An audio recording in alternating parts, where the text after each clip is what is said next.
Booktube. Today I'm going to be talking about my Mammoth TBR for March of the Mammoths. There's going to be a lot of TBRs coming up because I just want to participate in everything in March. I couldn't choose just one. But I have to say this is my favorite readathon of March, because I love big books. I love like sinking my teeth into big books and like staying in the story, staying with the characters for a good long while. So before I show you the books I've decided to read, I thought I would give some recommendations, because I know when you're starting a big book over 800 pages, you want to make sure it's a really good book. So I thought I would give some recommendations for books I've really enjoyed reading. And I will leave a link in the description below to the hosts for this readathon. So the first book I want to recommend is These Truths by Jill Lepore, A History of the United States. This came out in 2018, and it is a 933 pages hardback. I mentioned this book in my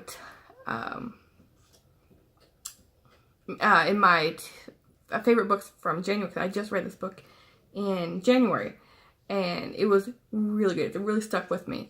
And I'll just read a short description of the book. It's saying, Jill Lepore offers a magisterial account of the origins and rise of a divided nation, an urgently needed reckoning with the beauty and tragedy of American history. And she's really focusing on like the sociological aspects of American history, because I've read a couple books from the beginning, the origins of the United States up to present day. But this had a unique twist on it, where she is focusing on like, the religion and the mindset of people, the political side, what's dominating the thoughts and of each time period. And it really makes you think. It really makes you think how, opinions have shifted and how they've stayed the same in some ways. And so this book is a compendium of beginning 1400s to now. And it was really well written. It keeps you gripped. You can just flip through those pages. So the next book is another nonfiction. This is The Brontes by Juliet Barker. And it came out in 1994, and it's 1,003 pages. And this made it to my top nonfiction favorites from 2018. I've read a book by each of the Bronte sisters, and I wanted to learn more, like a biography. But I found this book because I didn't want to just read about one of the sisters. I kind of, they're a close-knit family, and so I found this biography of the whole family, and it focuses a lot actually at the beginning of the father, and it leads and it follows from the father all the way until the last daughter dies. And it was really well written, and it really made you think about how these sisters created their works, like the environment they were in, like the mindset they were in, and like their really close-knit friendships, especially between Emily and Anne. And like how it puts a lot of emphasis on the stories they created from a very young age, and they just continued these stories throughout. Like they just like added on like chapter by chapter storyline of the story they created from a young age all the way up until they died. It was just remarkable. They were basically living in their fantasy world. And so if you've read a book by the Brontes and you want to know more about their lives, then you can't go wrong with this book. Okay, so shifting from nonfiction, this is another mammoth that I read that I really enjoyed. It's Anne Rice's The Witching Hour. And this came out in 1990, and it's 1,207 pages, at least the edition I read. It's the first book in her Mayfair Witches trilogy. I read all three of the books. But this one I think is the best one. It's set, of course, in New Orleans, how she normally does her vampire series. And I hadn't really, at the time of reading this book, I had no interest in reading the vampire series. And now I've only read the first Interview with a Vampire. But I do prefer this series because I love stories about witches. And just the mood and the tone and the setting of these books dominate. And it's a spellbinding read about witches. It's following like different generations of this witch family, and how New Orleans has changed, and how the family's magic system has changed. It's really like a moody, dark, kind of creepy read. It was really good. And so this another one is going to be a fantasy. I'm sure a lot of you have heard of, but I thought I would give my recommendation to it. It's Brandon Sanderson's The Way of Kings, and this is 1,007 pages. It's the first book in the Stormlight Archives, and it came out in 2010. And he's written so far three books in the series. I think it's going to be like a 10-book series. I'm not sure. And they're all really hefty, big, ginormous books. But the first one for sure set the scene, and it might take a while to get into it. At least it took me like a couple chapters to get into it. But after that, it was easy to follow the journey. It's about a man who is a Kaladin, who his life story of how he's raised with his family. He wants to be a medical. His father is a medical doctor, and so the father wants him to follow in his footsteps. But he decides to go off to war and battle, and what happens to him on his journey of becoming a soldier. And it's a fantasy book, and the magic system was really cool. And then this last recommendation I'm going to give is Alexander Dumas' The Count of Monte Cristo. This is 1,276 pages, and it came out in 1844. And this is about Dante. It's been a while since I read it, so I'll just read a brief description.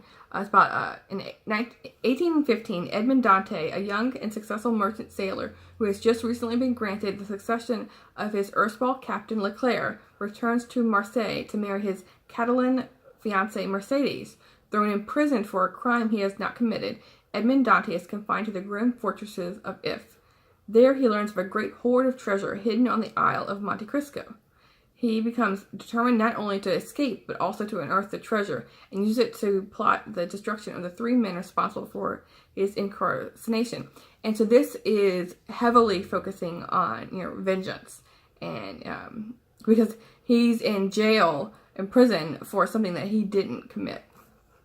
And so it's a really good classic. So those are the books I'm recommending for March of the Mammoths. And now I'm going to get to the books I'm planning on reading in March. And I am going to try to read 4 books for this challenge. I think it was Steve Donahue did a video yesterday, I believe. And he was talking about how, you're going to read 4 books for March of the Mammoths. And I had already planned to do it. Since he told us to do it, well then you have to. So the first one I'm going to be reading. And I had a hard time narrowing it down because I have quite a few Mammoth books on my TBR. But I just looked at what my library had available relatively soon. Like if I placed it on hold, I want to make sure I could get it in March. And so these are the books I'm going to be reading. So the first one is Larry McMurtry's Moving On. I read McMurtry's Lonesome Dove. And I read The Last Picture Show, I think it was called. Lonesome Dove is also, I'm pretty sure it's over 800 pages. It's a big book, but it was fantastic, phenomenal Western read. Then there's about, I'm sorry, making another recommendation. It's about basically this crew of people going from Texas, all the way down at the bottom of Texas, all the way up to, I think it's Montana. So it's their journey, what happens to the people and the cowboys. It was a really good read. So anyway, this one, it says it's Larry McMurtry's Moving On. His epic first novel in the acclaimed Houston series has long been considered a defining tale of monumental honesty worthy of great attention. Preceding Terms of Endearment by 5 years, it is essential reading for anyone who appreciates the inherent genius of McMurtry's late 20th century fiction. Moving On centers on the life of Patsy Carpenter, one of his most beloved characters. After calmly finishing a Hershey bar alone in her car, a restless Patsy drives away from her lifeless marriage in search of a greater purpose. McMurtry reveals the complex, colorful lives of Pete, the rodeo clown, high-spirited cowboy Sonny Shanks, and impassioned grad student Hank. And so, I love his depiction, how he treats characters. And I didn't even realize this was a preceding Terms of Endearment, because I haven't read that book. So since it's, hopefully it's proceeding, so hopefully I won't have to read that one to understand this one. I might have to do some research and make sure, but I'm pretty sure I'll be okay. And so anyway, I love how he treats his characters. I love like being able to read and really get to know these characters through his long books. So this should be a good read. This is 832 pages, and it came out in 1970. So it sounds like it's going to be one of his earlier works. And this next book is a classic. It's going to load on my tablet. It has a really pretty cover. It's a book I have not read and I've been meaning to read forever, and so this read-along is the perfect chance for me to tackle it. And it's Anna Karenina by Leo Tolstoy. And this is 964 pages, and it came out in 1877. And it's acclaimed by many as the world's greatest novel. And what more do I need to read to know that, okay, it's worth the time and effort to read this book? Anna Karenina provides a vast panorama of contemporary life in Russia and of humanity in general. In it, Tolstoy uses his intense imaginative insight to create some of the most memorable characters in literature. Anna is a sophisticated woman who abandons her empty existence as the wife of Karenin and turns to Count Vronsky to fulfill her passionate nature with tragic consequences. Levin is a reflection of Tolstoy himself, often expressing the author's own views and convictions. And so I'm excited to get to this one. And this next one, I was extremely lucky that my library, I happened to be the first person to request this book. So I'm going to, first person to read it, and I'm excited to get to this one. It's The Priory of the Orange Tree by Samantha Shannon. And this just came out February 26th. And it's 848 pages, at least my ebook edition. And so this is: a world divided, a queendom without an heir, an ancient enemy awakens. The house of Brontes has ruled Innis for 1,000 years. Still unwed, Queen Sabran the Ninth must conceive a daughter to protect her realm from destruction, but assassins are getting closer to her door. Ede Durin is an outsider at court. Though she has risen to the position of lady-in-waiting, she is loyal to a hidden society of mages. Ede keeps a watchful eye on Sabran, secretly protecting her with forbidden magic. Across the dark sea, Tane has trained all her life to be a dragon rider, but is forced to make a choice that could see her life unraveled. And so I love like a big epic fantasies, and so I am super duper excited to be reading this one. I know a lot of people in BookTube are talking about it and anticipating it, so I feel so lucky that my library gave me the first crack at it. And so it doesn't seem like it's gonna be a book in a series. It doesn't have like a book one or anything. So this might just be like a one book fantasy book, which I think is really uncommon because I see so many fantasies. They're like huge long series. So I'm kind of happy that it's gonna be just one book. And this last book that I'm gonna be reading, this is my fourth mammoth that I'm gonna be tackling, is Vietnam: An Epic Tragedy, 1945 to 1975 by Max Hastings. And this one is 896 pages, and it came out in 2018. Okay, I didn't even know it came out so soon. Vietnam became the Western world's most diverse modern conflict, precipitating a battlefield humiliation for France in 1954, then a vastly greater one for the United States in 1975.